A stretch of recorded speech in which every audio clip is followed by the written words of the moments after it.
शरद पवारांनी पुन्हा राज्यसभेवर जावं असं काँग्रेस आणि ठाकरेंच्या शिवसेनेचं मत आहे। राज्यसभेवर जाण्यासाठी दोन्ही पक्षाच्या वरिष्ठ नेत्यांची शरद पवारांना विनंती सुद्धा करण्यात आली। एक उमेदवार राज्यसभेवर जाण्या इतकं महाविकास आघाडीकडे संख्याबळ आहे। राज्यसभेवर पुन्हा जाण्याबाबत शरद पवार यांची सध्या वेट अँड वॉचची भूमिका आहे। शरद पवार यांनी राज्यसभेवर जाण्यास उत्सुकता दाखवल्यास निवडणूक बिनविरोध होण्याची शक्यता आहे। प्रतिनिधी शिवाजी काळे आपल्यासोबत जोडले गेलेले आहेत। या संदर्भातली अधिकची माहिती शिवाजी देतील। शिवाजी, 2 एप्रिलला शरद पवार हे राज्यसभेतून निवृत्त होत आहेत आणि तशी जरी 7 जागा 2 एप्रिलला निवृत्त होत आहेत। त्याच्यामध्ये फौजिया खान आहे, शरद पवार आहेत, भागवत कराड आहेत भाजपचे, त्यानंतर रजनीताई पाटील आहेत। असे सेकंदरीत जर पाहिले तर 7 खासदार महाराष्ट्रातून निवृत्त होतात। याच्यामध्ये एक महत्त्वाची बाब आहे की जर या सगळ्या संदर्भामध्ये जर आपण पक्षांची संख्याबळ पाहिलं तर 16 काँग्रेसचे आहेत, त्याच्यानंतर शिवसेनेचे आहेत आणि राष्ट्रवादीचे आहेत। या सगळ्यांचं मिळून एक खासदार राज्यसभेवरती जाऊ शकतो। मात्र एक बाब आहे, जर शरद पवार महाविकास आघाडीचे उमेदवार असतील तर महाविकास आघाडीलाही माहिती आहे आणि भाजपलाही माहिती आहे की निवडणूक बिनविरोध होऊ शकते। मात्र जर शरद पवार नसतील तर ही गोष्ट आहे। समोर आपण पाहिलं राज्यसभेच्या मागच्या निवडणुकीमध्ये कशा पद्धतीने आमदारांनी दुसऱ्या पक्षाला मतदान दिलं होतं, त्यामुळे महाविकास आघाडीच्या उमेदवाराचा पराभव झाला होता। त्यामुळे शरद पवार उमेदवार असेल तर निवडणूक बिनविरोध होऊ शकते, एक बाब। दुसरी बाब म्हणजे एक महाविकास आघाडीलाही माहिती आहे की त्यांच्या व्यतिरिक्त जर एखादा वेगळा उमेदवार दिला तर त्यांच्या पक्षामध्ये तिन्ही पक्षामध्ये एकमत होण्याची शक्यता कमी आहे। त्यामुळे शिवसेना आणि काँग्रेसच्या नेत्यांनी शरद पवार जर उमेदवार असतील तर आम्ही या सगळ्या संदर्भामध्ये एकमताने शरद पवार यांचं नाव देऊ अशी माहिती विश्वसनीय नेत्याने दिलेली आहे। आणि भाजप ही जाणतं की शरद पवारांना एवढ्या उतरत्या वयामध्ये एखादा विरोधी उमेदवार देऊन त्यांना पाडण्याचा प्रयत्न करणं म्हणजे कुठेतरी एक जनमताचा रोष घेणं। त्यामुळे शरद पवार उमेदवार असतील तर भाजप देखील बिनविरोध निवडणूक घेण्याचा प्रयत्न करू शकतं अशी माहिती विश्वसनीय नेत्यांनी दिली आहे। दुसरीकडे जर आपण पाहिलं तर सुनेत्रा पवार यांचा देखील आगामी काळात राजीनामा होईल। दुसरी गोष्ट म्हणजे जी संख्या आहे त्यानुसार राष्ट्रवादी काँग्रेसला देखील एक जागा मिळू शकते। म्हणजे खरं शिवाजी, त्यामुळे आता काय निर्णय होतो, शरद पवार यांची स्वतःची या संदर्भातली भूमिका काय राहते हे सगळं पाहणं महत्त्वाचं असणार आहे। तुम्ही जोडलेले राहा, आणखी एका बातमी संदर्भात तुमच्याशी बोलायचं। तर सुनेत्रा पवारांच्या शपथविधीबाबत कल्पना नव्हती असा दावा शरद पवारांकडून त्यावेळी करण्यात आला होता। मात्र आता राष्ट्रवादीच्या नेत्यांकडून देण्यात आलेल्या माहितीनुसार शरद पवारांचा हा दावा त्यांच्याकडून खोडून काढण्यात आला आहे।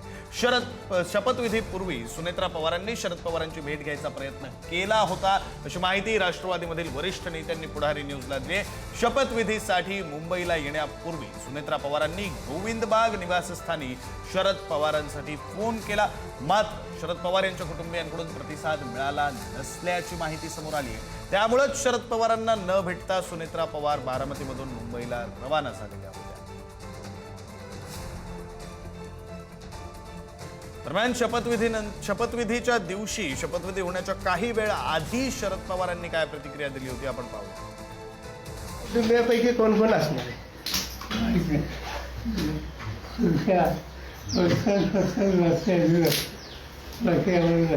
साहेब, आपण उपस्थित राहणार अशी बातम्या येत आहेत। आपण जाणार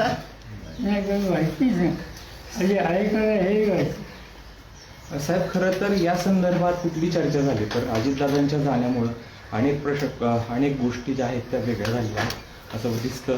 त्यामुळे या संदर्भात कुठली चर्चा झाली का तुमची आणि इतर राष्ट्रवादीशी की या संदर्भात शपथविधी होतोय किंवा कुटुंब मनाशी कुठली?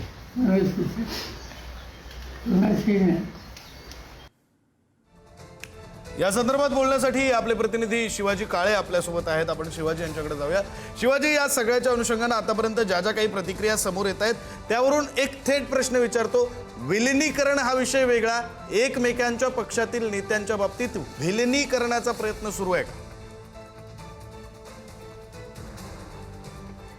अगदीच ज्या पद्धतीने विलिनीकरण व्हावं यासाठी विलिनीकरण आहे का हा एक प्रश्न आहे।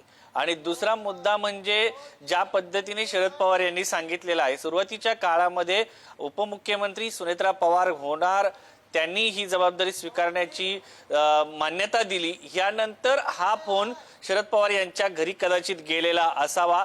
कारण तोपर्यंत शरद पवार किंवा शरद पवार कुटुंबाचे भाऊ बहीण यांना या सगळ्या संदर्भात मी अशा पद्धतीने शपथ घेऊ का हे सुनेत्रा पवारांनी विचारलं नव्हतं. निर्णय झाला होता, निर्णय झाल्यानंतर हा फोन गेला असण्याची शक्यता आहे. कारण ज्या पद्धतीने सुरुवातीला आपण देखील त्यांच्या घरच्या लोकांशी संपर्क केला होता, त्यांनी या सगळ्या संदर्भामध्ये ना आशाताईला म्हणजे घरातल्या ज्या सर्वात ज्येष्ठ आहेत त्यांना माहिती होतं, ना त्यांच्या बहिणीला माहिती होतं, ना त्यांचे सख्खे बंधू अजित पवारांचे त्यांना माहिती नव्हतं. तर एकंदरीत त्यांच्या घरातल्या सगळ्या लोकांना या सगळ्या संदर्भात कल्पना नव्हती. सुनेत्रा पवार ह्या शपथ घेणार आहेत आणि त्यांनी या सगळ्या संदर्भात मान्यता दिलेली आहे याची कोणालाही माहिती नव्हती. त्यानंतर फोन गेल्यानंतर तुम्ही जर डिसिजन घेतलाच आहे तर मग आता तुम्ही करू शकतात अशा प्रकारचा संदेश गेल्याची माहिती आहे.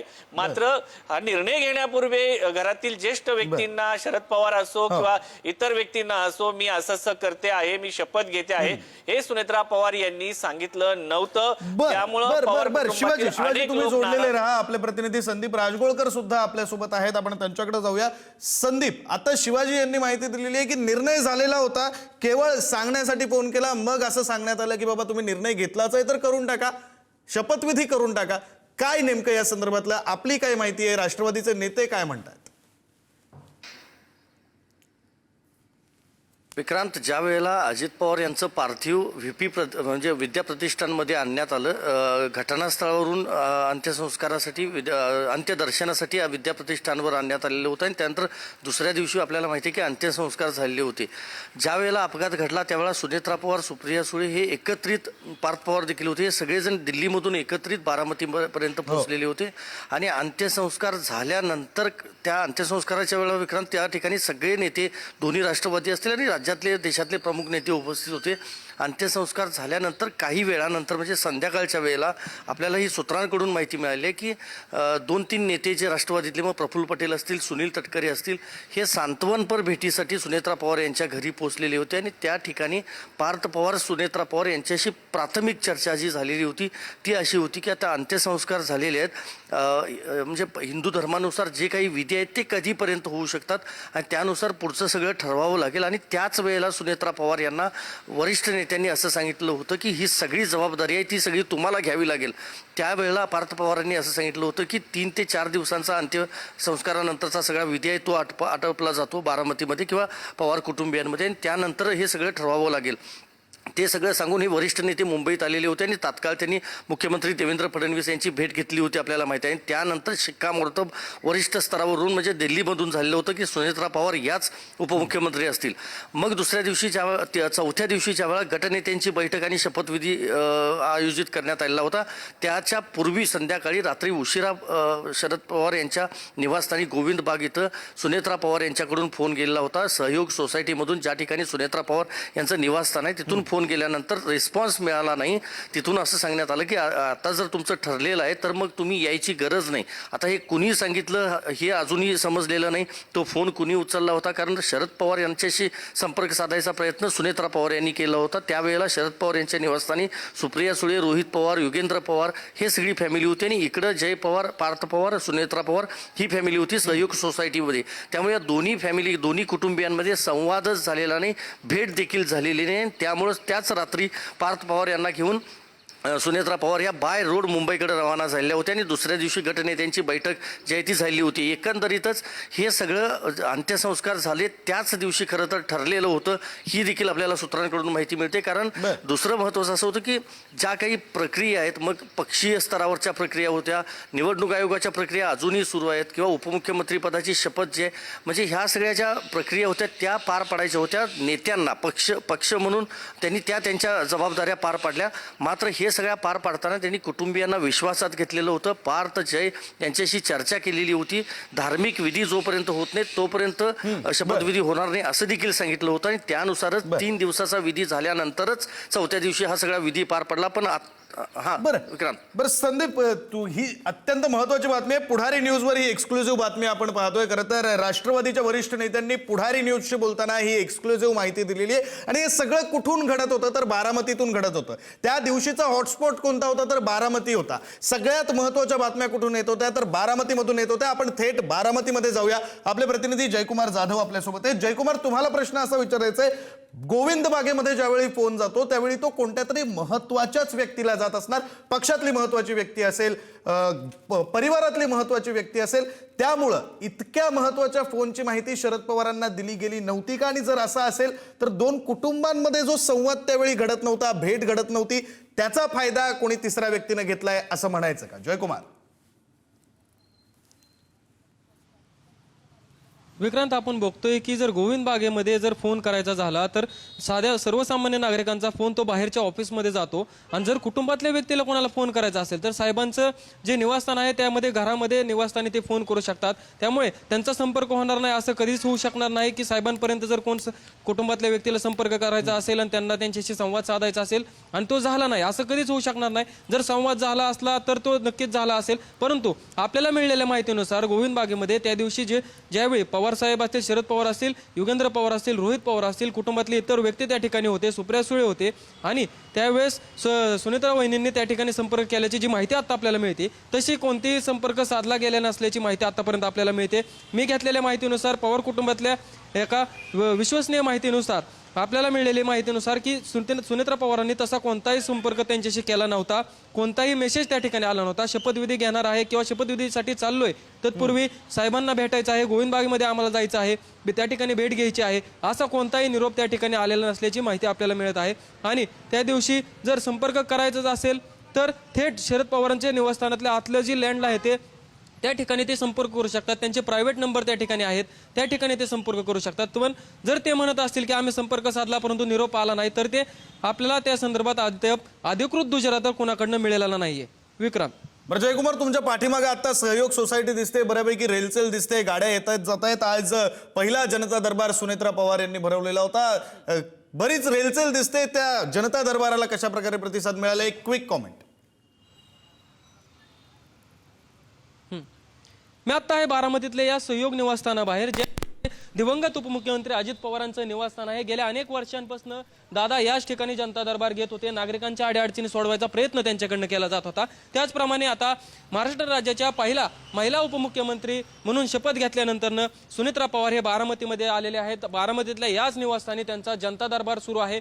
नागरिक त्या ठिकाणी आलेले आहेत, त्यांचे निवेदन त्या ठिकाणी घेऊन आलेले आहेत. अधिकारी वर्ग देखील मोठ्या संख्येने इथं उपस्थित आहेत. सर्व खात्यातील अधिकारी देखील या ठिकाणी बोलवून घेतलेले आहेत, जेणेकरून नागरिकांच्या अडचणी त्वरित सोडवण्याचा प्रयत्न सुनेत्रा पवारांकडून देखील केला जातोय. आणि यामध्ये बारामतीतल्या ज्या संस्था आहेत, सहकारी संस्था असतील किंवा ज्या संस्थेवरती दिवंगत उपमुख्यमंत्री अजित पवार हे त्या कार्यरत होते, त्या संस्थेचे देखील बैठका आज घेण्यात आलेल्या आहेत. जेणेकरून त्या संस्थांवरती कोणाचे वर्चस्व राहणार, कोण त्या ठिकाणी आता कामकाज बघणार, यावरती देखील निर्णय या ठिकाणी होणार आहे.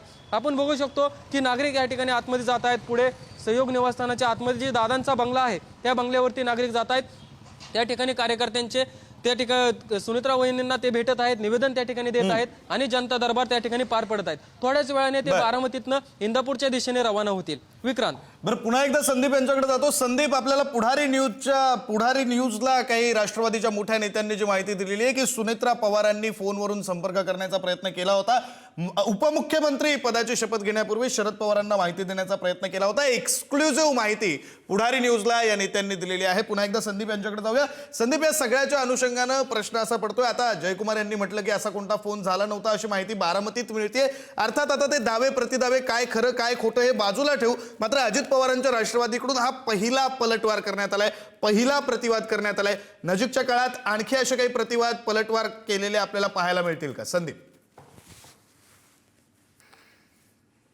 अगदी दावे प्रतिदावे नक्कीच विक्रांत केले जातील. काही वेळापूर्वी आपल्याला माहिती आहे रुपाली ठोंबरे पाटील यांनी देखील मान्य केलेलं आहे की अशा पद्धतीचा फोन गेलेला होता अशी आमच्यापर्यंत माहिती आहे. आणि काही राष्ट्रवादीतल्या नेत्यांचं देखील म्हणणं आहे की पवार साहेबांना या संदर्भात फोन गेलेला होता सुनेत्रा पवार यांचा. महत्त्वाचं हेच आहे की दावे प्रतिदावे जे केले जात आहेत, म्हणजे अजितदादांच्या राष्ट्रवादीतल्या नेत्यांचं म्हणणं असं आहे की विलिनीकरणाची चर्चा शरद पवार यांच्या पक्षाकडून तात्काळ करण्यात आली. त्यांनी गडबड केली, अंत्यसंस्कार होण्यापूर्वीच ही चर्चा केलेली होती आणि त्यानंतर सगळे विलिनीकरणाचा सगळा हा मुद्दा किंवा चर्चेचं जे गुऱ्हाळ पाहायला मिळालं होतं त्या सगळ्या संदर्भात अजित पवार यांच्या कुटुंबियांकडून कुठलीही प्रतिक्रिया देण्यात आलेली नव्हती. सुनेत्रा पवार असतील, पार्थ पवार असतील, जय पवार असतील यांच्याकडून कुठली प्रतिक्रिया देण्यात आलेली नव्हती. मात्र शरदचंद्र पवार पक्षातल्या नेत्यांकडून मात्र वारंवार सांगितलं जात होतं की अजितदादा सोबत होते, त्यांच्याबरोबर आम्ही चर्चा करत होतो. एकंदरीतच ही सगळी परिस्थिती जर पाहिली तर विक्रांत, यामधून एक सिद्ध होतं की दोन्ही कुटुंबियांमध्ये विसंवाद पाहायला मिळाला. गाठीभेटी तर झाल्याच नाहीत. अंत्यसंस्कारानंतर सुनेत्रा पवार या कुणालाही भेटलेल्या नाहीत. सध्या आपल्याला जी माहिती मिळते त्यानुसार राजधानी दिल्लीमध्ये देखील संसद अधिवेशनाच्या निमित्तानं सुप्रिया सुळे तिथं होत्या. मात्र पार्थ पवार, जय पवार, सुनेत्रा पवार ज्यावेळेला पंतप्रधान मोदी किंवा केंद्रीय गृहमंत्री अमित शहा यांना भेटला त्यावेळेला देखील त्यांची भेट झाली नाही. त्यामुळं विसंवाद जो आहे तोच सध्या या दोन्ही कुटुंबियांमध्ये पाहायला मिळतोय. त्यामुळे विलिनीकरणाची चर्चा नक्कीच आता लांबणीवर पडणार आहे. आणि आत्ता काही वेळापूर्वी संजय राऊत यांनी तर असा दावा केला आहे की राष्ट्रवादी काँग्रेसच नाही तर शिंदेची शिवसेना देखील भाजपमध्ये विलीन होईल. मात्र दोन्ही राष्ट्रवादी काँग्रेसचं विलिनीकरण होणार नाही. त्यामुळे आपल्याला आणखी काही दिवसांची वाट बघावी लागेल राजकीय वर्तुळात नेमकं काय घडतंय ते समजून घेण्यासाठी. विक्रांत, नाही खरंय संदीप, आणखी काही दिवसांची वाट पाहावी लागणार आहे. मात्र त्यापूर्वी ही सगळ्यात मोठी बातमी आपण आत्ताच्या क्षणाला पाहतोय. शपथविधीसाठी मुंबईला निघण्यापूर्वी सुनेत्रा पवार यांनी शरद पवारांना संपर्क करण्याचा प्रयत्न केला होता, त्यांची भेट घेण्याचा प्रयत्न केला होता. भेटीसाठी म्हणून गोविंद बाग जे शरद पवारांचं निवासस्थान आहे तिथं फोन केला होता. मात्र तिकडून प्रतिसाद मिळाला नाही, म्हणून ही भेट झाली नाही. म्हणून शरद पवारांना सुनेत्रा पवार स्वतः सांगू शकल्या नाहीत की मी शपथ घेतेय, मी उपमुख्यमंत्री होते. त्याच दिवशी शपथविधीपूर्वी काही वेळापूर्वी शरद पवारांनी प्रतिक्रिया दिली होती. त्यांनी असं म्हटलं होतं, मला कोणती कल्पनाच नाहीये शपथविधी होणार आहे की नाही हेही मला ठाऊक नाहीये. मात्र आता माहिती अशी मिळते की सुनेत्रा पवारांनी माहिती देण्याचा प्रयत्न केला होता, गोविंद बागेतून प्रतिसाद मिळाला नाही आणि त्यामुळं ही माहिती शरद पवारांना मिळाली नाही. एक्सक्लुझिव्ह अशी पुढारी न्यूजची बातमी आपण पाहतोय. पुढारी न्यूजच्या प्रतिनिधींना राष्ट्रवादीच्या वरिष्ठ नेत्यांनी दिलेली ही एक्सक्लुझिव्ह माहिती आहे. पुन्हा एकदा आपण पाहूया शरद पवारांनी त्या दिवशी शपथविधीच्या काही वेळ आधी माध्यमांशी बोलताना नेमकी काय प्रतिक्रिया दिली. कुटुंबियापैकी कोण कोण असणार आहे?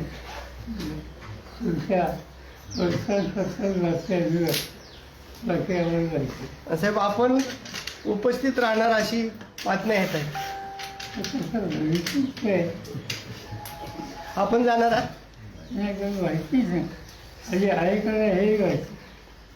साहेब, खरं तर या संदर्भात कुठली चर्चा झाली तर अजितदादांच्या जाण्यामुळं अनेक गोष्टी ज्या आहेत त्या वेगळ्या झालेल्या आहेत असं दिसतं.